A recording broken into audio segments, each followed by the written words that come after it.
My name is Hisham النور. I'm a Sudanese activist and one of many people who are uprising against the dictatorship of Omar al-Bashir and his criminal regime.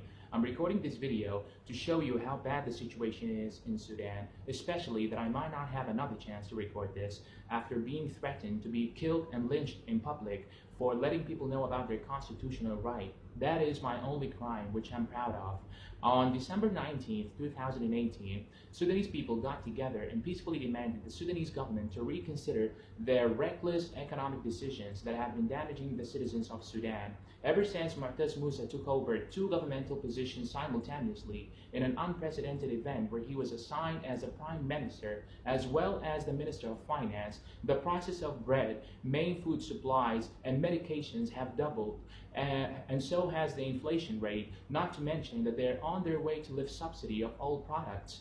And to make matter worse, we can't cash out our money given the fact that the Sudanese government has set the daily withdrawal limit at 1,000 Sudanese pounds max, which is around $20 or less. Because apparently banks all of a sudden have run out of money and not a single press conference was held to let us know where all the money went. So for the reasons mentioned, Sudanese people could no longer bear the excessive everyday life struggles, and economists anticipated imminent famine and a financial crisis, and so was the case indeed. I mean, the inflation rate has gone up so high that the Sudanese government has recently printed new banknotes of hundreds and 200s with no regards to the aftermath of going into such risky procedure. With that being said, the Sudanese masses practice their constitutional right of expressing themselves freely and peacefully. We're currently having full doctors and pharmacists strike. Lawyers, engineers, and respectable professors also demonstrated against the government for the miserable situations they put us in.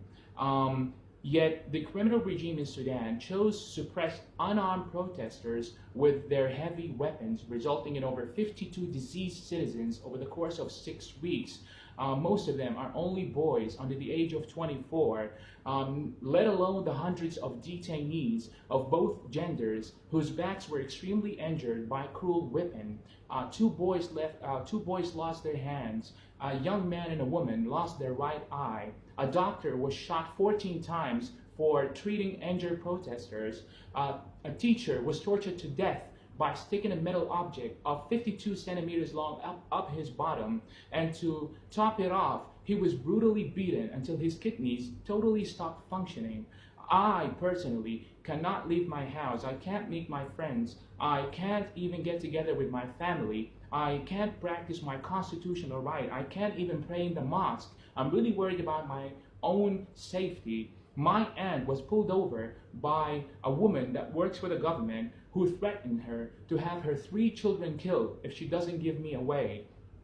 And she's only given 1 week to do so.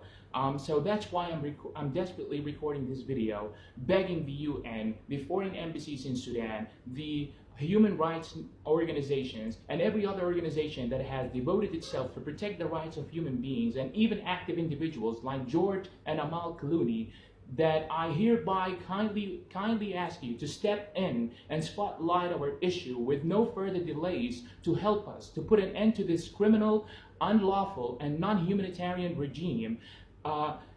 For we are slowly being driven to a genocide for only asking peacefully to be given back our dignity as individuals, as people, as humans.